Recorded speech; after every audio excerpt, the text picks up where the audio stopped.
Pagkalabas si Saldico, biglang bumilis lahat. Pati yung mga resignation, bumilis. Diba? Bumilis. Pero yung biglang aksyon, wala namang importanteng pahayag kanina. Nagsalita mismo si Bongbong Marcos, kakasuhan na si Saldico at si Martin Romualdez. What's new? Kulang yan eh. Nasaan yung Manny or Manix Dalipe? Yung kanyang majority floor leader, nasaan yung mga kasama nila sa Bicameral Conference Committee ng 19th Congress, 19th hindi 20th, yung last Congress. Yung Stella Kimbo, bakit hindi nababanggit? Yung dating Senadora Grace Poe, na siya ang pinuno ng Finance Committee ng Senado. Yung mga senador na nandyan pa rin ngayon, kagaya ng kasalukuyang Finance Chair ng Senado, na dati nang nagpahayag, wala daw siyang nakitang blanco.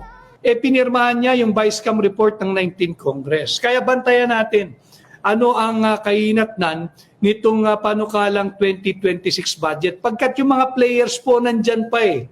Nandyan pa po sila. Sasaw-saw pa yan.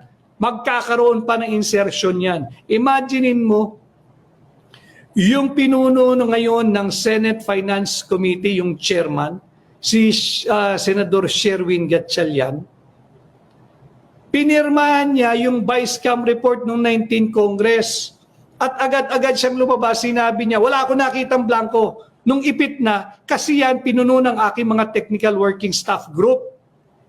Pati yung staff niya, masalba lang ang sarili niya, ilalaglag niya.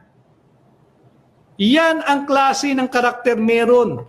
Itong mga nariyan pa rin. Kaya hindi po tayo nakakatiyak na wala pong anomalya o insertion itong panukalang 2026 budget. Kaya buti na lamang, meron tayong mga asahan dyan.